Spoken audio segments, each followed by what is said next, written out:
Bonjour, nous sommes au Mondial dans le hall 5.1 et nous sommes là sur la double exposition. On n'arrête pas le progrès et la fabrique de l'électrique. Double exposition parce que dans l'exposition On n'arrête pas le progrès, on présente l'innovation des origines de l'automobile jusqu'à nos jours. Et dans la fabrique de l'électrique, vous verrez les innovations du futur qui vont véritablement redimensionner l'automobile.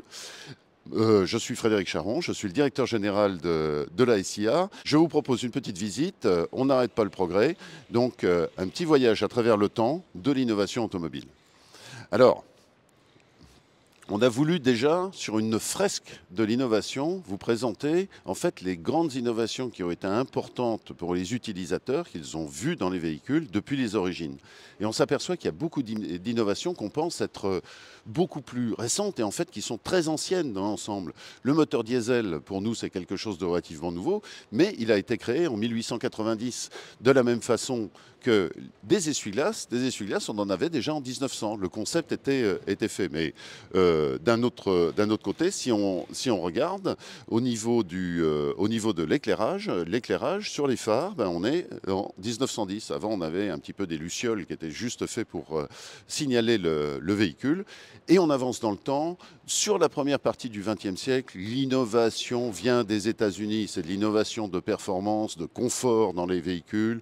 On trouve la boîte automatique. Déjà en 1930, une boîte automatique, une solution qui est arrivée en Europe relativement tardivement. Mais aux États-Unis, déjà les boîtes automatiques. Les ceintures de sécurité, elles ont été rendues obligatoires en France en 1973. Mais les ceintures de sécurité, en 1930, ça existait déjà. Le pneu radial, très important, notre héros national, Michelin, qui invente le pneu radial et donc qui réinvente la sécurité et la tenue de route dans les véhicules. Et on avance comme ça sur énormément d'innovations. Ce qui est assez important de voir, c'est qu'en fait, à partir de 1950, l'innovation devient européenne. C'est-à-dire qu'on voit des technologies qui ont été inventées en Allemagne, qui également ont été inventées en France. On trouve des noms, on trouve Mercedes, on trouve Renault, beaucoup à cette époque-là. Et on a, à partir de 1970, une séparation entre les objectifs des États-Unis et les objectifs de l'Europe en termes d'innovation. Aux États-Unis, on est toujours sur plus de confort et en Europe, on va aller sur véritablement l'optimisation de la consommation des véhicules. Donc avec des technologies qui arrivent, le moteur turbo, mais on voit également arriver sur la partie sécurité, puisque l'ABS est arrivé par Mercedes, les pare-chocs à absorption arrivent par Volvo. Et puis également tout ce qui est la partie confort à bord du véhicule. 1980, 1990, toujours la consommation. On a l'impression que les efforts pour réduire les émissions des véhicules sont quelque chose de relativement récent. Mais déjà dans ces années-là, on réussit à baisser la consommation des véhicules. On voit le pneu basse consommation, on voit également l'injection directe, le common rail qui fait baisser drastiquement la consommation du diesel. Et puis, année 2000, année 2010, connectivité du véhicule, les technologies numériques qui commencent à arriver dans le véhicule, la sécurité et toujours la consommation. C'est-à-dire qu'on voit à travers ce premier parcours sur l'ensemble de l'innovation que la densité d'innovation qui a été directement bénéficiaire aux utilisateurs est sans arrêt depuis le début de l'automobile.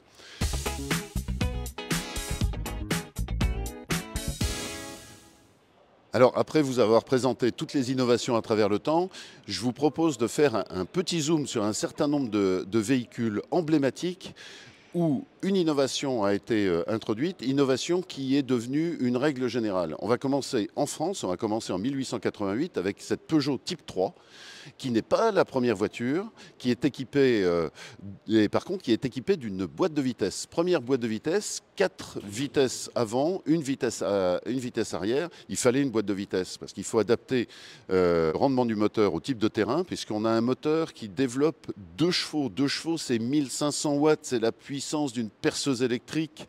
Et on bouge un véhicule avec ça jusqu'à 20 km/h. Et donc, il faut absolument une boîte de vitesse et ça permet de monter les côtes, de ne pas caler dans les côtes et de réussir, même dans les côtes, à avoir une vitesse jusqu'à 4 km/h. Suivante révolution notoire qu'on a dans le temps, eh bien, tout le monde la connaît, c'est la Forte. La Forte, c'est le passage de l'artisanat à la grande série. Henry Ford est un vrai start-upper à son époque. Il monte 2 entreprises de fabrication d'automobiles dans le début des années 1900. Il dépose le bilan, ça ne marche pas, il lance une 3e, il lance la Ford Motor Company, il commence à monter un concept de véhicule pas fondamentalement différent de tout ce qu'il y a sur le marché, mais lui, il réfléchit sur l'industrialisation et la réduction des coûts. Une première usine, l'usine de Piquette, qui est en fait un garage, comme on dirait pour un start-upper, où il monte les véhicules à la main, mais commence à réfléchir sur le mode d'assemblage des véhicules.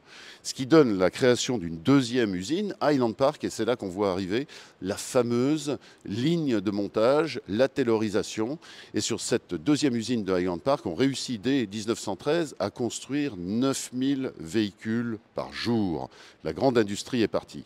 Et la grande révolution, c'est l'usine de Rouge, dans la banlieue de Détroit, où c'est l'usine totalement intégrée. On rentre de la matière première, on rentre du minerai de fer, on rentre du charbon, on rentre des grumes de bois, on rentre des pots, on rentre de la gomme EVA.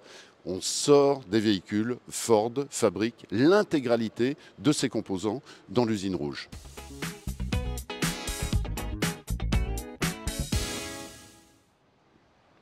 Retour en France, un autre véhicule emblématique de la production française, la traction Citroën.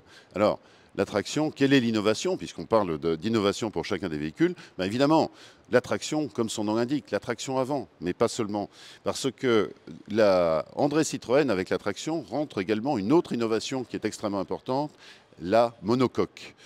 Il n'y a plus de châssis, c'est l'intégralité de la coque du véhicule qui fait structure, qui fait rigidité. On n'est plus sur un mode de montage avec un châssis sur lequel on monte une carrosserie généralement avec une structure en bois. Là, on a véritablement l'intégralité du véhicule qui fait structure. Alors, l'avantage, c'est qu'on a une voiture beaucoup plus rigide, rigide en tenue de route, mais également rigide en cas d'accident.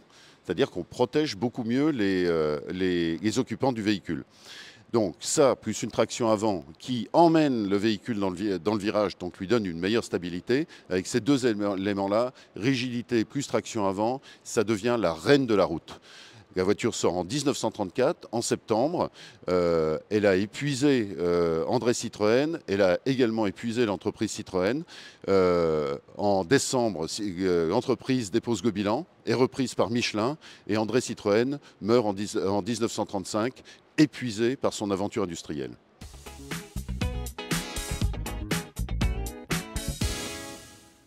On est au mondial, mais il est une star qui n'a jamais vu les stands du mondial. Celle-là, elle débarque directement, et je pèse mes mots, 1944 sur une plage, mais évidemment, c'est une star. C'est une star en termes également d'innovation, parce que c'est un véhicule qui a été conçu en 90 jours pour équiper l'armée américaine. Les Américains lancent un appel d'offres pour un véhicule qui doit peser moins de 800 kg, rouler à 100 km/h, passer sur tous les chemins, être en 4 roues motrices. Et les entreprises ont 90 jours pour répondre à l'appel d'offres. Au bout de 90 jours, 3 entreprises proposent leur proto et c'est Bantam qui gagne, mais c'est Willys qui développe et à la fin, c'est Ford qui produit. Résultat des courses, 640 000 exemplaires produits entre 1941 et 1945. Pas mal pour une conception en 90 jours.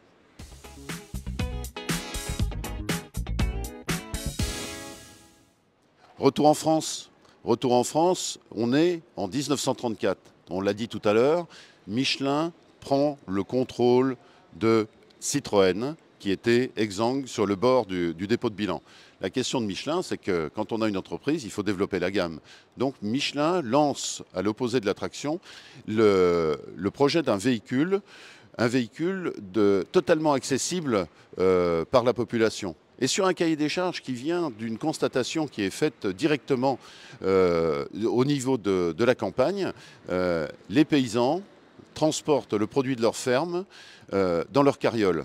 Donc on est sur des roues en bois, transporter des œufs dans une carriole avec des roues en bois, on arrive plutôt avec une omelette qu'avec des œufs. Donc le cahier des charges est très simple. Il doit permettre à des paysans de transporter le produit de leur ferme sans casser des œufs, sur la banquette arrière, pour 2 personnes, de manière minimaliste, en passant à travers champs.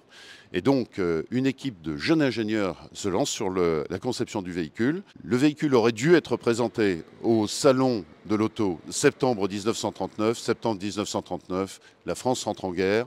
Le projet sera ajourné et donc les prototypes seront cachés dans une grange, dans un grenier très exactement, pendant toute la durée du conflit. Pendant ce temps-là, les ingénieurs de l'usine Citroën continuent à travailler sur l'ensemble de manière à améliorer le véhicule. Finalement, la 2 chevaux est sortie en 1948, c'est-à-dire on est 9 ans après la date de présentation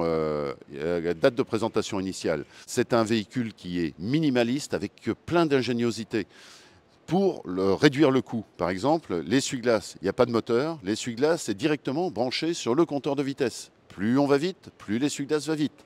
Comment on fait dans les embouteillages? Pas de problème, il y a une petite manette et on peut bouger l'essuie-glace à la main. Et vous remarquerez sur ce véhicule, le toit en toile qui est caractéristique de la 2 chevaux, mais en plus il a une particularité sur ce modèle qui est de 1950, c'est-à-dire dans les premiers modèles construits, il va jusqu'en bas, jusqu'au pare-choc. Pourquoi? Aucun intérêt à décapoter le pare-choc, pour une raison très simple. À la fin de la guerre, Renault est nationalisé. Donc c'est l'État, Renault a accès aux ressources en acier, Citroën non. C'est plus facile d'avoir de la toile que d'avoir de l'acier. On fait plus léger sur le véhicule, donc le véhicule est produit avec cette version toile.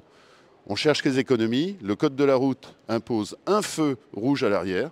Pourquoi en mettre 2? Il n'y en a qu'un. Voilà. Donc la 2 chevaux est un génie de minimalisme, d'inventivité et d'innovation pour faire simple, fiable et pas cher.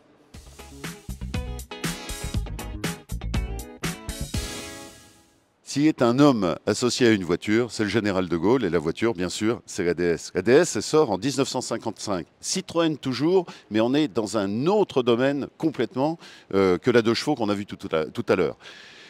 Avec les règles de conception actuelles, ce véhicule ne sortirait jamais. Cette voiture, c'est un patchwork d'innovation absolument unique. Au niveau d'une entreprise, c'est un risque extraordinaire. La première chose dans ce véhicule, c'est que toute la puissance de pilotage du véhicule vient d'une centrale hydraulique. De l'hydraulique sur une voiture, on n'avait jamais vu ça. Donc l'hydraulique pilote les fameuses suspensions qui montent et qui descendent, mais également le freinage, la commande de boîte. Tout est piloté, et la direction, tout est piloté par hydraulique sur ce véhicule. Quand ça marche, tout fonctionne. Dès que ça tombe en panne, plus rien ne marche. Et la mise au point fut longue parce que ce fut généralement les concessionnaires Citroën qui ont fini la mise au point du véhicule. Encore une fois, on a vu la Citroën qui tombe avec la traction, qui a beaucoup de difficultés à lancer la 2 chevaux. Encore une fois, l'entreprise est au bord du dépôt de bilan avec ce lancement de la DS. Néanmoins, dans ce véhicule, des innovations qui feront date. On parle de l'allègement. L'allègement, on l'a déjà. Le toit est en polyester. Le capot avant est en aluminium. Le capot arrière est en aluminium. On a une démontabilité complète de la carrosserie qui est assemblée de manière mécanique. La surface vitrée est gigantesque. On a une vision complètement panoramique sur le véhicule. Donc la DS, quand elle sort au Salon de Paris, c'est la voiture. Et en termes de performance routière, c'est un étalon. La voiture tient mieux la route que toutes les autres voitures. Et ceci, malgré un petit moteur, puisqu'on a à peine 60 chevaux sous le capot. C'est un moteur qui est hérité de la traction. On ne peut pas innover à tous les étages.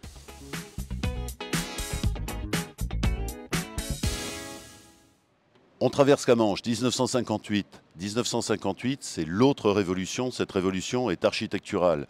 On est à un moment où c'est la crise de Suez. Il faut faire des petites voitures, des voitures qui consomment peu, qui sont compactes et qui consomment peu de matière. On est véritablement de nouveau en crise. Le patron de la BMC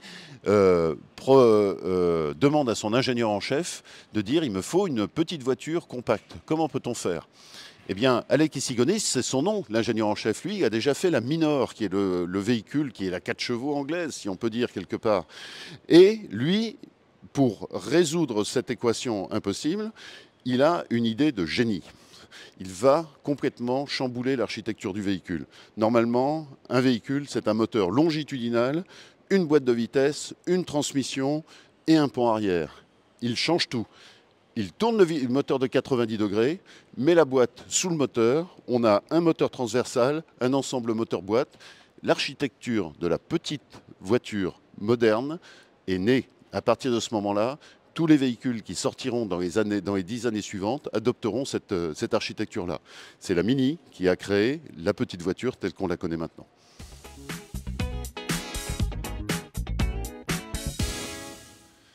Alors là, il y a de la couleur. On est en 1972, période particulière. La France a changé depuis les années 60. Elle a changé parce qu'elle est devenue urbaine. Et puis, il y a eu un événement, c'est 68. Le carcan est tombé. Les Français essaient de s'ouvrir. On change les codes. Et les codes, déjà, c'est la couleur. Quand Renault décide de lancer une petite voiture pour cette nouvelle clientèle, il fait une étude sociologique. L'étude sociologique dit, en effet, il faut, pour la France urbaine et périurbaine, il faut un véhicule qui est pratique, qui est gai et qui s'adresse à une nouvelle clientèle.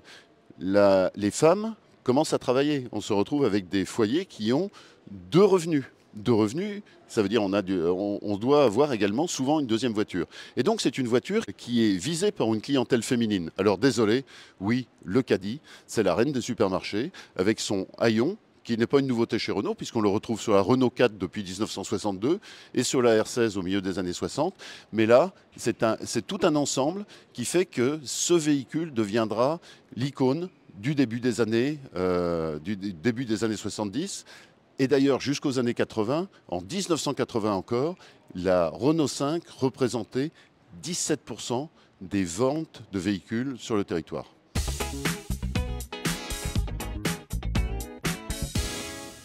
Changement de registre.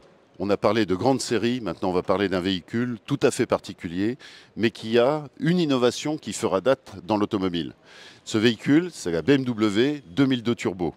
Cette BMW, en fait, c'est la voiture qui a sauvé BMW. Dans les débuts des années 60, BMW est au bord de la faillite, racheté par une société familiale allemande qui met de l'argent dans l'entreprise pour développer un véhicule qui s'appellera la Neue Klasse. Tiens, c'est intéressant. C'est également le nom de la nouvelle berline qui est présentée par BMW cette année au Mondial. Et cette Neue Klasse, elle évolue. Fin des années 70, son excellent moteur développe déjà 120, sinon 130 chevaux avec de l'injection. Et là, BMW frappe un grand coup. Sur ce moteur, il greffe un turbo de 120 chevaux, qui est déjà une puissance très respectable au début des années 70, la puissance est catapultée à 170 chevaux. Cette petite voiture va jouer dans la cour des grandes des supercars italiennes. On dépasse les 210 km/h. On va sur l'autoroute titiller les Porsche et certaines sportives italiennes. Évidemment, ça coûte un peu cher. Évidemment, la consommation est absolument gargantuesque sur ce véhicule. Manque de chance, 1973, le choc pétrolier, 1600 véhicules auront été produits, mais un premier véhicule avec moteur turbo européenne vient d'être.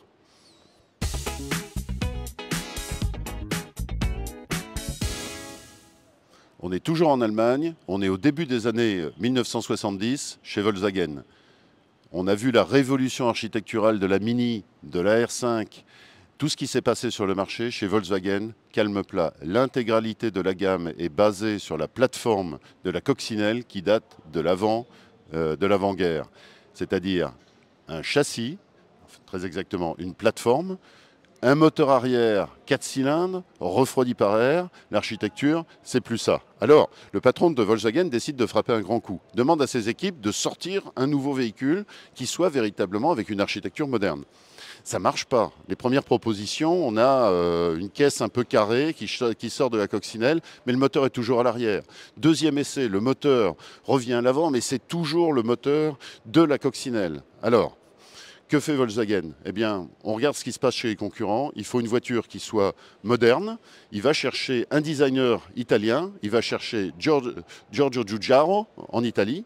Et puis, au niveau de l'architecture moteur, maintenant on peut le dire, c'est un gros pompage de la Fiat 128 dans l'architecture. Mais toujours est-il qu'on met de l'inspiration italienne, plus la rigueur de réalisation allemande, et l'affaire est lancée. La Golf vient de naître. La Golf, c'est 37 millions de véhicules produits sur 8 générations. Naissance d'un mythe avec un petit clin d'œil particulier. Dans le mythe, il y a l'Icône. L'Icône, c'est la GTI, c'est le même moteur, 1600 cm3. On met de l'injection, 110 chevaux, quelques bandes noires, et c'est la voiture dont toute une génération rêvera et qui crée la gamme des petites sportives.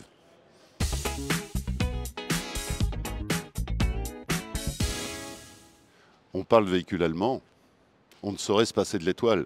Mais l'étoile, ici, on va faire un petit zoom assez particulier avec la classe S. On a parlé de voitures populaires jusqu'à maintenant. On ne peut pas dire que la Mercedes classe S soit une voiture populaire. Par contre, elle a été le véhicule, sur toutes les générations de classe S, qui a été totalement pionnière en termes de sécurité, et sécurité passive, sécurité active. Alors, sécurité passive, vous avez un accident, il faut que ça se passe le mieux possible. Donc, dans les années 50, la Mercedes classe S, ou le prédécesseur de la classe S, introduit toute la zone avant qui est déformable, de manière à limiter l'impact sur l'occupant.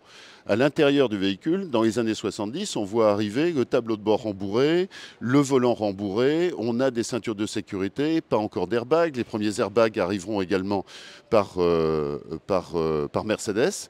Et puis, pourquoi on a pris véritablement ce véhicule-là? Ça, c'est ce qu'on appelle la W116. C'est des codes.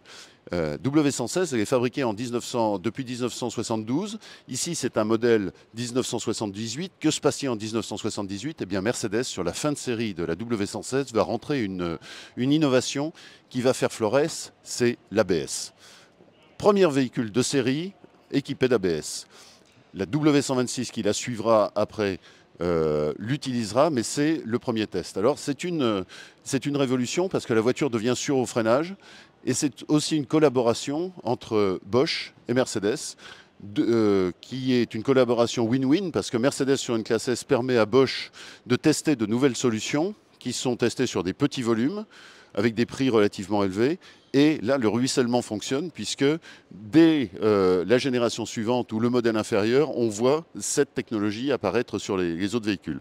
Donc ça, c'est le creuset de toutes les innovations en sécurité passive. Et l'ASR, le système de stabilité, le cruise control auto-adaptatif, tout ça, c'est né sur la Mercedes.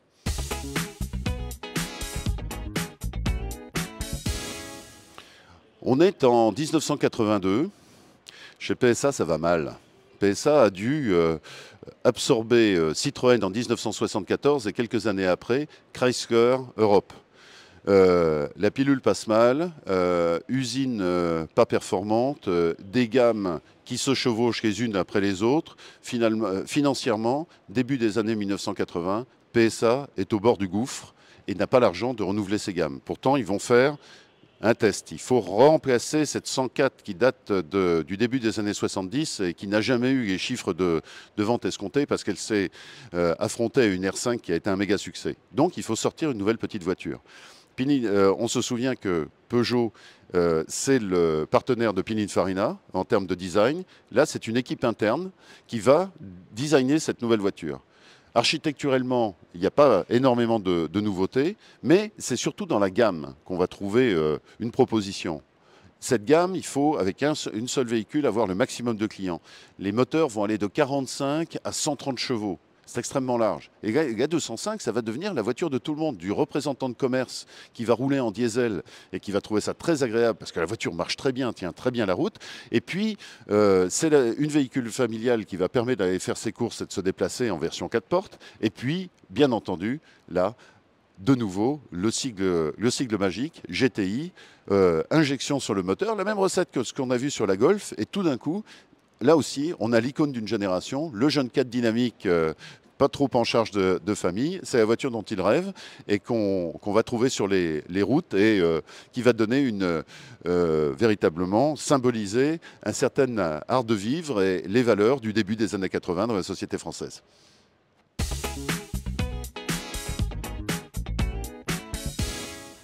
On est toujours au début des années 80 et la société française continue à évoluer. On trouve de plus en plus de couples ayant un revenu relativement élevé, en famille, toujours une vie périurbaine, et puis des moyens qui permettent de partir en vacances. Or, les objets pour transporter une famille à cette époque-là, ben, on a un truc qui s'appelle le break. Le break, ça fait un peu utilitaire, c'est pas fun. L'espace intérieur est quand même toujours celui d'une berline avec un coffre. On n'y est pas véritablement. Le patron de Matra, lui, il est aux États-Unis et il découvre un objet qui est caractéristique des États-Unis, c'est le van. Le van, c'est la liberté. On met tout le monde dans la voiture, tout le matériel, et on est parti pour l'aventure, c'est le camping. Quand il revient en Europe, il dit il faut qu'on fasse un van, il faut adopter le modèle du van à l'Europe. Et il crée un concept, le P28. Le P28, c'est ça, c'est un dessin d'une berline qui ressemble finalement plus à un utilitaire, mais avec une ligne totalement novatrice. On est en début des années 80 et là on retrouve une ligne qui est caractéristique d'un autre véhicule qui fait son apparition à ce moment-là, c'est le TGV. Et donc, alignement complet entre le pare-brise et le capot, une ligne totalement novatrice. Donc, le patron de Matra va présenter son concept chez Peugeot. Peugeot, on l'a vu au début des années 80, se débat dans un marasme financier de gamme, etc. Il ne peut pas prendre ça en plus. Il dit non à son partenaire historique. Eh bien, le patron de Matra, lui, il va traverser la rue et il va aller chez Renault. Chez Renault, quand le véhicule arrive, avec un équipement intérieur pas extraordinaire, on a une banquette, on a des sièges, il ne se passe rien de spécial. Par contre, Renault, dans ses cartons, travaille depuis des années, depuis la R16, sa banquette rabattable, depuis la banquette rabattable également de la R5, en disant c'est à l'intérieur des véhicules que ça se passe. On voit arriver les voitures à vivre de Renault à cette époque-là. Ils ont un concept intérieur, mais pas de voiture. Matra a une voiture, mais pas de concept intérieur. C'est le match. Le véhicule sort en 1984 et prend le marché complètement par surprise. Les premiers mois, il s'en vend très très peu. Et puis tout d'un coup, ça y est, le client comprend, le véhicule est relativement cher, mais néanmoins, c'est une nouvelle façon de vivre dans un véhicule qui naît avec l'espace. 4 générations suivront. Les trois suivantes seront faites par Matra, ensuite elles seront fabriquées directement par Renault. Le concept est lancé et tout le monde suivra. 5 à 6 ans après, presque tous les constructeurs ont un monospace dans leur gamme.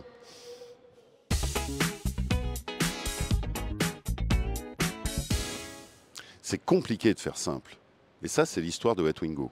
La Twingo, elle sort en 92, mais en fait, c'est un projet qui est dans les cartons de chez Renault depuis plus d'une décennie, qui naît, qui meurt, qui revit et qui ressort. Mais à chaque fois, on a un problème. Les financiers disent « c'est trop cher, on ne va pas la vendre ». Le projet est mis dans les cartons. Et tout d'un coup, chez Renault, ils inversent la matrice au niveau de la façon dont on conçoit un véhicule afin d'obtenir un prix. C'est la conception à coût objectif. Comment ça fonctionne? On appelle l'équipementier en disant « tu me fournis cette fonction-là, j'ai tant à mettre sur la table, débrouille-toi, il faut que ça rentre ». Et ça rentre. De pas beaucoup.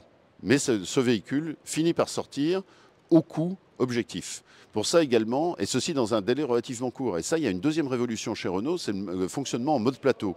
Un représentant de chacune des fonctions du véhicule représenté dans une équipe plateau sur le développement. C'est-à-dire que les prises de décision sont immédiates et on va très vite. Donc, le coût sous contrôle, plus que développement rapide, et ça révolutionne la façon dont on conçoit les voitures. Alors, quelques petits trucs intéressants pour dire combien ce véhicule a été révolutionnaire en termes de marketing également. Quand elle sort, l'option, c'est pas d'option. 3 couleurs disponibles et aucune option à l'intérieur. Il y a des vitres manuelles, il n'y a pas de clim, il n'y a pas de boîte automatique. Le véhicule est basique. Son objectif, c'est d'être vendu aux jeunes familles, parce qu'elle a également une innovation excellente à l'intérieur, c'est la modularité de la banquette arrière. La banquette arrière est coulissante, vous pouvez avoir soit un grand coffre, soit plus de place aux places arrière que la R25 de l'époque. C'est un véhicule qui est complètement modulaire. On voit l'habitude de Renault de faire des véhicules modulaires. En termes de marketing, c'est également l'option du zéro option, puisqu'on n'a pas la possibilité de rajouter des composants à l'intérieur. Par contre, des pièces qui étaient en option à l'époque, comme le rétroviseur droit qui n'était pas obligatoire et l'essuie-glace arrière qui était, lui, vraiment un accessoire, sont livrés de série avec le véhicule. Donc, ce qui était en option hier devient de série et toutes les options supplémentaires disparaissent du véhicule pour tenir le budget. Un petit truc intéressant. Pourquoi est-ce que cette antenne se retrouve sur le rétroviseur? Pour une raison bien simple, c'est que par rapport au positionnement au milieu du toit habituel, on gagne 1,50 m de câble. Il n'y a pas de petites économies.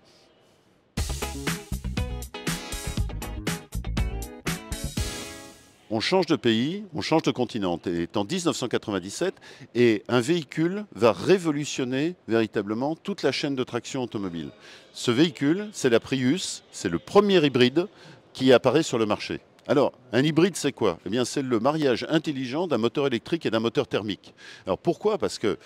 Pourquoi est-ce qu'on fait les deux? Parce que le moteur thermique, c'est très très bien. C'est un moteur qui a du souffle, qui est capable de faire des centaines de kilomètres sur un réservoir. Quand il fonctionne en régime continu, finalement, il est assez économe. Mais dès qu'on le fait tourner à bas régime, en ville, sur des manœuvres de parking, sur de l'embouteillage ou en forte accélération, la consommation décolle complètement et, bien entendu, les niveaux de pollution et le coût pour l'utilisateur.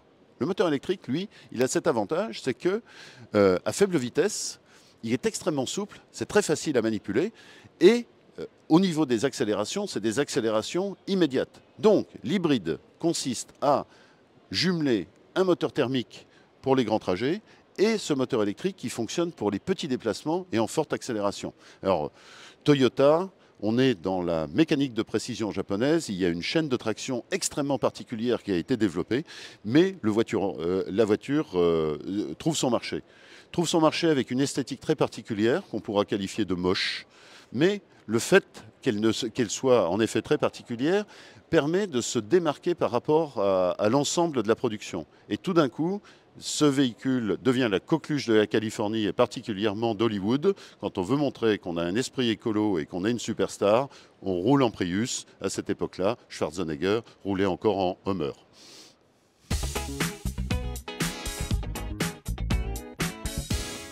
Question, a-t-on besoin d'être sexy pour être attractif? Pas obligatoirement, parce que là, on a un véhicule dont l'objectif, justement, c'est d'être l'anti-sexy. Ça s'appelle une Logan et c'est fabriqué en Roumanie. Alors, à l'origine de la Logan, c'est un coup de tonnerre qui a été fait par le président de Renault, Louis Schweitzer, c'est de dire « je vais faire une voiture à 5 000 $. C'est impossible. Mais chez Renault, ils ont décidé de la faire et pour ça, on fabrique cette voiture en Roumanie dans l'usine Dacia qui a été reprise par Renault, qui sera modernisée et on applique des règles de conception sur réduire au maximum le coût des composants. Et puis, quand on crée une nouvelle marque et qu'on bénéficie de la banque d'organes de Renault, il faut en profiter à fond.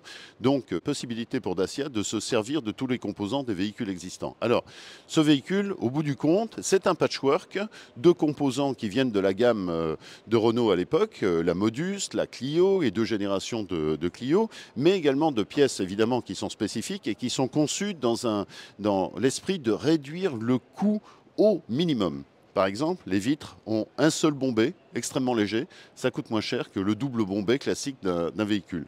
Les panneaux de porte sont également emboutis en une seule pièce. Il n'y a pas de soudure. La planche de bord moulée en une seule pièce, comme le pare-choc avant. Donc, avec toutes ces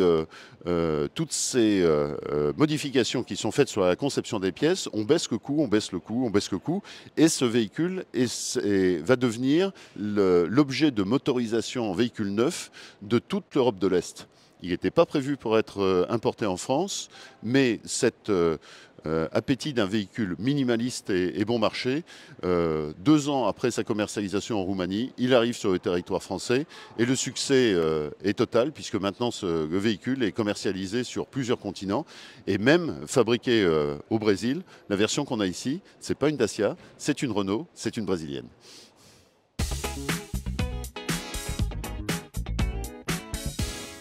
Fabriquer des voitures, c'est un métier, c'est une histoire de professionnels, et donc il n'y a que les fabricants de voitures qui font des voitures. Ben non. Ben, il y a un petit nouveau qui arrive dans le grand jeu de l'automobile en 2000, dans les années 2010. Il s'appelle Elon Musk. Et Elon Musk, il sort un objet qui est une voiture, mais qui est complètement révolutionnaire par la façon dont elle est conçue. Elon Musk, lui, il part de la page blanche. Il a beaucoup d'argent et il décide de faire un véhicule avec une conception et des dogmes de conception qui sont extrêmement importants. Dans une voiture, une batterie, ça pèse. Ça peut peser jusqu'à 450-500 kg. Donc il faut que les masses soient le plus bas possible pour la tenue de route. Et typiquement, entre les quatre roues. Donc, c'est typiquement l'architecture qu'on a maintenant. Mais Musk, lui, il innove parce qu'il le fait. La deuxième chose qu'il y a de particulier sur ce véhicule, c'est qu'on a une architecture centralisée. C'est-à-dire qu'on a, au lieu d'avoir 70 à 80 modules électroniques, on a un ordinateur central qui est relié par Internet au réseau de Tesla. Et Tesla prend le contrôle du véhicule ou fait des mises à jour. C'est actuellement quelque chose qui n'est pas encore généralisé dans l'ensemble des véhicules. Donc c'est complètement une révolution. C'est une révolution en ce sens également que c'est une start-up, et c'est une start-up qui a été financée par des levées de capitaux successives pendant 8 ans. Tesla ne gagne pas d'argent. Donc ça, c'est également ce qu'un constructeur normal ne peut pas se permettre de faire.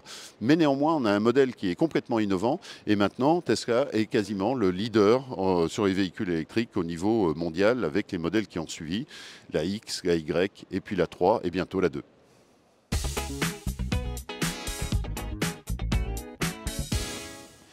Tesla est donc le leader de véhicules électriques, mais un véhicule électrique qui a 600 km d'autonomie et qui coûte plus de 100 000 euros.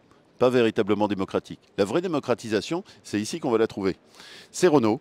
C'est Renault qui sort un véhicule qui s'appelle la Zoé. Alors, la Zoé, c'est véritablement une volonté du patron, c'est une volonté de Ghosn de faire un véhicule électrique. Alors, les équipes de Renault connaissent peu les véhicules électriques. Il y a eu quelques tentatives également avec des fluences électrifiées, mais néanmoins. Donc, ce véhicule, sur toute sa vie, puisqu'il a été lancé en 2012, il vient juste s'arrêter pour laisser la place à la Renault 5, ça va être une évolution continue. Les batteries vont évoluer, les moteurs vont évoluer. On passe d'une autonomie de 160 km à plus de 300 km sur la vie du véhicule, avec plein de choses malines, particulièrement au niveau du chauffage. Quand on chauffe l'intérieur d'un véhicule avec d'un véhicule électrique, eh bien, on pompe sur la batterie. Ici, on a une pompe à chaleur, donc on réduit la consommation au niveau du véhicule.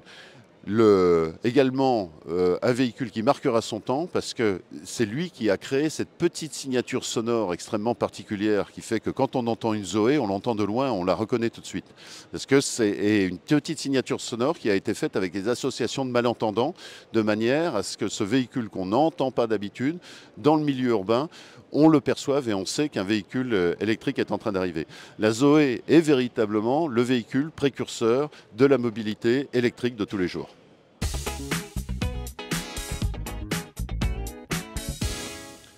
Ceci n'est pas une voiture.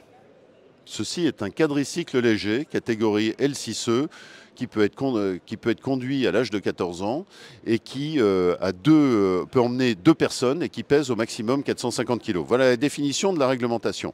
Donc, ce véhicule, en fait, il a été créé par Stellantis et c'est une totale innovation puisque cette voiture sans permis, c'est pas un châssis, c'est un châssis tubulaire. On a un moteur à l'intérieur qui est un moteur de 6 kW qui est également dans la réglementation et qui est en fait basé sur un alternateur ou très exactement un alternodémarreur de véhicules de véhicules hybrides. Le but, c'est de faire quelque chose de pas cher et pour ça, il y a des idées de conception qui sont absolument géniales. Les outillages, ça coûte cher, ça doit être amorti sur le prix des pièces, donc la porte de droite et la porte de gauche sont la même. Donc il y en a une qui s'ouvre contre le vent et l'autre avec le vent. De la même façon, le bouclier avant et le bouclier arrière sont les mêmes pièces. Et on est sur de la pièce plastique tout autour. Le marché... je pense que Stellantis ne savait pas exactement où il allait, mais a vite découvert qu'en fait, on crée un nouveau marché. Cette voiture, c'est la coqueluche des lycéens un peu aisés et remplace que scooter. On avait, à mon époque, qui remonte à longtemps, les rendez-vous mobilettes à la sortie du bahut. Maintenant, c'est les rendez-vous amis qui se passent sous les platanes avec les copines, avec un véhicule où on peut emmener sa copine. D'ailleurs, ça, c'est bien.